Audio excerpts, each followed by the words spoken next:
This is a pretty hard cataract in almost an hypermature cataract, and after the incisions and staining the capsule, see what I'm doing the rexus with the cystitome. You can see the whole nucleus moving. Now I do not know whether there is a subluxation or just because there is no cortical hold on the nucleus, the whole lens seems to be moving. Either way, we have to assume that the zonules are not that strong, and most of the time they aren't very strong in these hypermature type of cataracts. So you have to proceed with caution. However, I didn't have much of a problem completing the rexus. I do some very careful hydrodissection just to see if this nucleus is actually mobile. It is. And I am taking, this is a very hard cataract and it is on a diabetic patient, so I expect it to be leathery as well. So I am actually at 80% Phaco power and 40 ml flow rate and 400 millimeters of vacuum.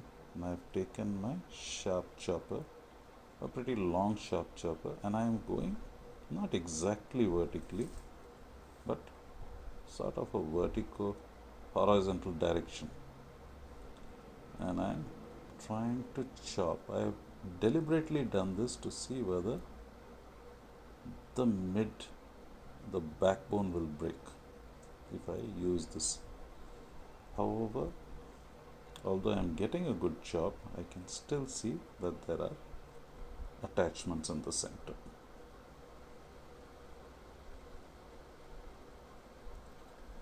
So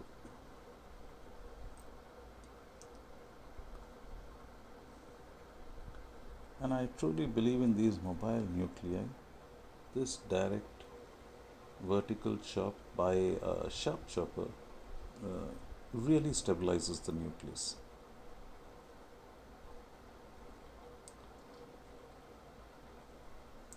Just trying to get that one piece that will give me some space. Sometimes you will not get it,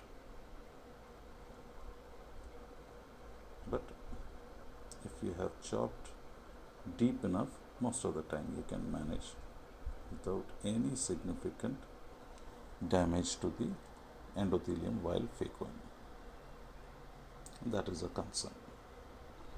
But in all these cases, it's very important that you complete the chops at one go. Don't keep coming out of the chamber, because you really do not want your pupil to come down on you in such type of cases.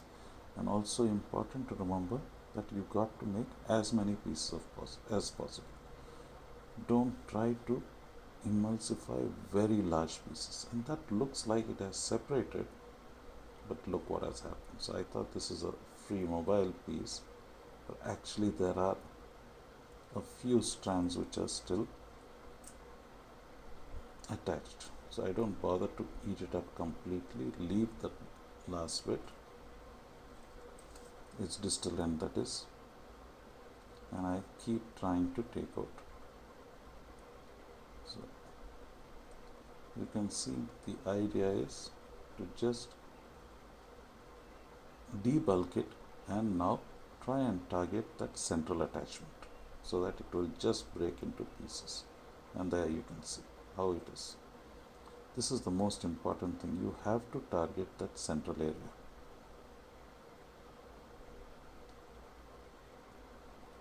Many times the second heminuclei will tumble across.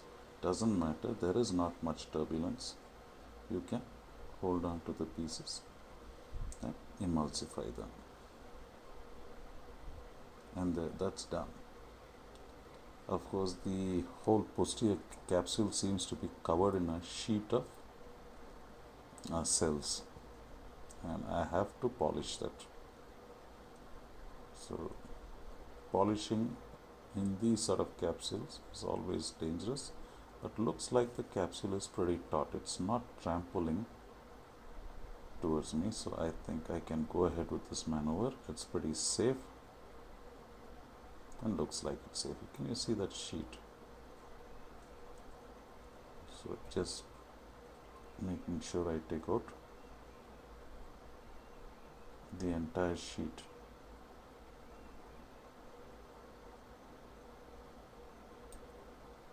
There you can see the peripheral part as well. And now take the inferior part, and once I have taken out all that, I inject my single piece hydrophobic IOL under HPMC directly into the bag, or at least attempting to inject directly into the bag.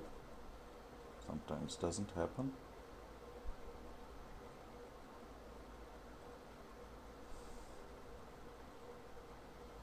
There is a small epinuclear piece which I will remove with my bimanual.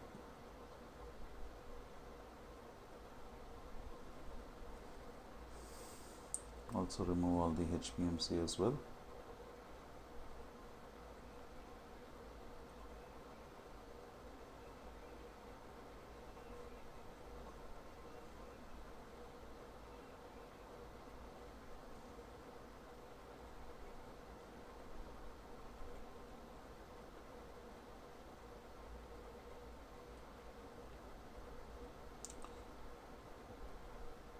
I then put in my intracameral antibiotic and hydrate the wounds and conclude surgery.